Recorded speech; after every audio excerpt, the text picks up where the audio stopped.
بدبخت چطور چه خبر؟ F7 هستم. خوش اومد به یوتیوب چنل من. امشب اومدیم با یک ویدیو خفن با رومینا جون.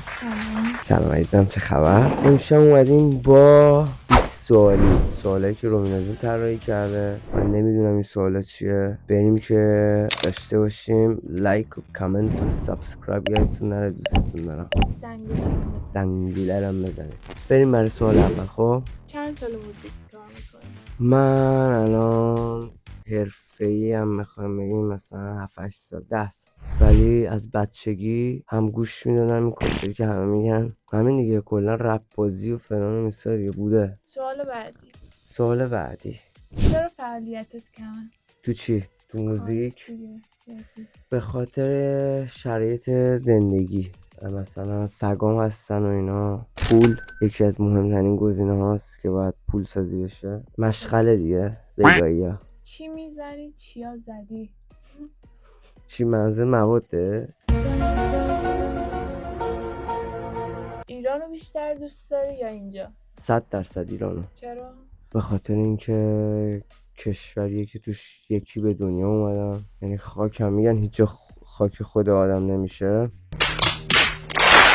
آره دیگه، همین دیگه. حالا درسته اینجا زندگی ردیفه، ولی هیچ جا وطن نمیشه. هیچ جا وطن نمیشه. بریم واسه سوال بعدی. غذاهای مورد علاقت؟ چی ایرانی مثلا؟ هرچی. خورش قیمه میتونه باشه، برنجی اگه بخوایم بگیم، قرمه سبزی، لازانیا. بخوام بگم تا صبح میگم اکثر غذا رو دوست دارم خدایی، منم.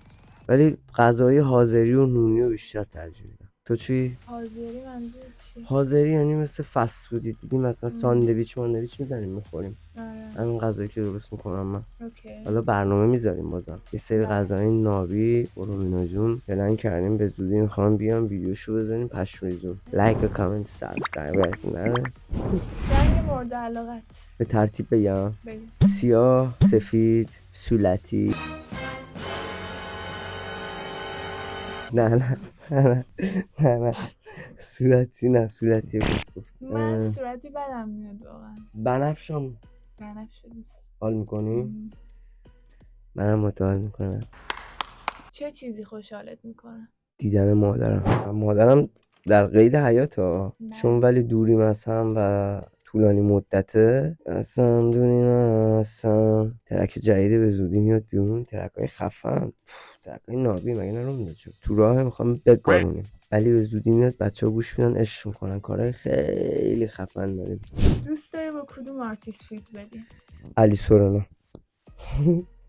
میدونم اصلا به سیسم نمیخوره، ولی واقعا تنها آرتیستیه که.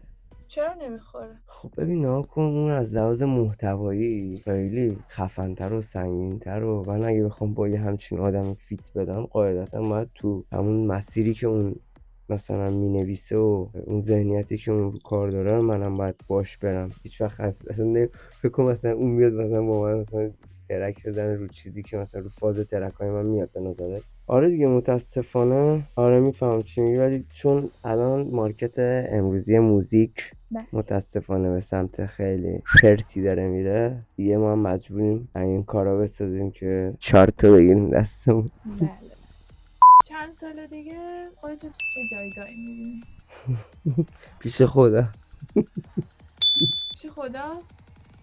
نه وایسا، چند سال دیگه ببین، آینده رو که نمیشه پیش بینی کرد، ولی میتونم بگم که موفقیت های بیشتر دیگه، خیلی چیزای پول بیشتر، پول هم مهمتره، میتونم اینا رو پیش بینی کنم. ثروت واقعی از نظر تو چیه؟ بخوام از دید معنوی نگاه کنیم، نه معنوی، آخه الان چیز معنوی تو این دنیا وجود نداره دیگه، همه چی مادی شده و هر کسی هم بگه همچین چیزی نیست کس میگه، چون همه چی پول. حرف اول و الان پول میزنه. رهایی، آرامش، یکی اینا. درسته؟ بله. باری کردی. خب سوال بعدی. خب عزیزم، چرا فکر کردی؟ رفتی تو فکر ها؟ خیلی یکی از بهترین اخلاقت از نظر خودت؟ مهربون نیستم. برام زیادی اسد دارم. ویژگی؟ آخه سوالی نبود، ولی گفتی اخلاق دیگه حالا تو بگو. ویژگی هم بگم. آره. نمیدونم. ها؟ یه ویژگی اگه بخوام بگم، اگه قرار بود یه چیزی رو از دنیا حذف کنی اون چی بود؟ همه دولت ها رو. نظرته؟ آره تو چی میکردی؟ منم همینطور. فقط دولت ها؟ ستمکاران. ستمکاران، کافران. من کسایی که حیوان آزاری میکردن و وای آره. آره. اگه بدونی قرار کسی که دوستش داری فردا بره برنگرده چی بهش میگی؟ خدافظ. کسی که من دوستش دارم اونم منو دوست داشته باشه هیچ وقت منو ول نمیکنه بره، غیر از اینه. پس اونی که میخواد بره بعد در وا کنی و راهو دراز کنی و بگی سیکون بای. سوشتی. از چی بدت میاد؟ خیلی چیزا.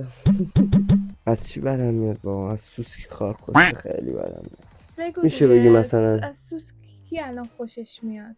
مشتی تو سوسک تایلند بالدار. سوسک میخورن، کبابی. بدم وایسته بزنم. از چی بدم میاد جدی؟ از آدمای حیوان آزار بدم میاد. به راحت خدا کردی به جون دیگه. خودم خیلی بدم میاد. عزیزم. چرا باورت نمیشه؟ این چیزی که واقعا دیگه بدم میاد حیوان آزاری. تنفرم میگذره دیگه. بد نه به حیوان آزاری، بی‌ناموسن اونایی که حیوان آزاری. کثافت عوضی اشخاص بی‌ناموسی کثافت. خب ترسی داری تو زندگی؟ مرگ. نه شوخی کردم. من فقط از خدا میترسم. یه چیز بهت بگم. گنده گذاره دیگه فکر کنم مرگ دیگه. خواهی میکنم یه وقته، ولی دیگه الان اونجوری نیستم که مرگ واقعا. و قبلا ترسناکه. قبلا؟ ببین ترسناکه. آره. اینجوری نیست. وقتی بهش فکر میکنی یه ذره آدم خواهی میکنه، ولی الان دیگه اونجوری نیستم که وای دیگه چه میدونم تشه دیگه. واقعا مسیر هممونه. مثلا تو بالای ساختمون هستی خودتو میخوای پرت کنی، میبینم به خودم. از مردن نمیترسی که از افتادن میترسی. میری چی میگم؟ ترسه به این تو رو هوا میمیری، مثلا به زمین خب نمیرسی. دیگه. به واسه خاطر همین همون میگم ترس هست. ترسی توهمه. به عشق اعتقاد داری؟ شد. به عشق اعتقاد داری؟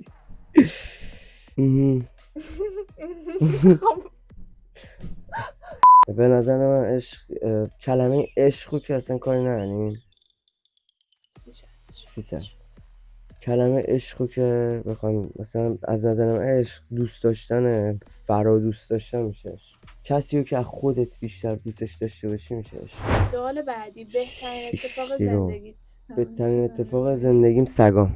وجود سگامی که اومدن تو زندگیم بهترین لحظات و اتفاق زندگیم اونا. همین.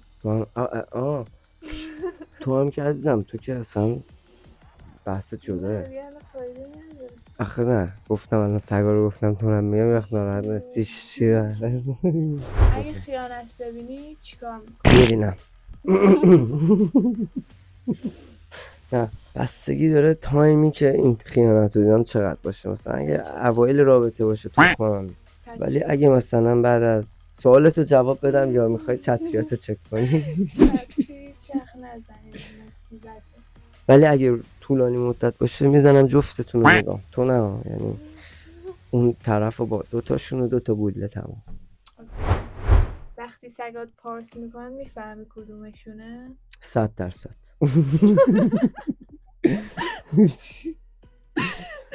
نه واقعا میفهمم هر کدومشون پارس کنن مطمئنم که کیه. منم جدیدن میتونم تشخیص بدم. اصلا بابا آدمم همینجوریه. اینا آره. فقط حرف نمیزنن، صداشون فرق میکنه با هم دیگه. سوال آخر.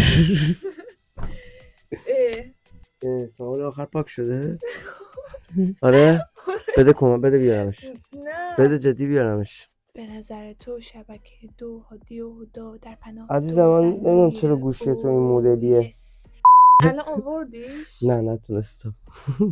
بزرگترین چالشی که تو زندگی پشت سر گذاشتی چی بوده و چی ازش یاد گرفتی؟ این بود سوال آخر. باریکلا. رفاقت کردن با آدما و بزرگترین درسی که یاد گرفتم ازش این بود که همیشه اون کسی که فکرشو نمی کنی بابت میده. این درسی بود که ازش گرفتم و به هیچ کس اعتماد نکنید تحت هیچ شرایطی. چه 20 سال با یارو رفیقت، چه 100 سال، 100% به هیچ کس هیچ وقت اعتماد نکنید. آخرین سوال بود. آره. خب برعکس اینم از برنامه امشب با رومینا جون. ساعت 1:04 صبح. یا امیدوارم دوست داشته باشید و لایک و کامنت و سابسکرایب یادتون نره. تا ویدیو بعدی فعلا باتون خداحافظی میکنیم. خدافظ.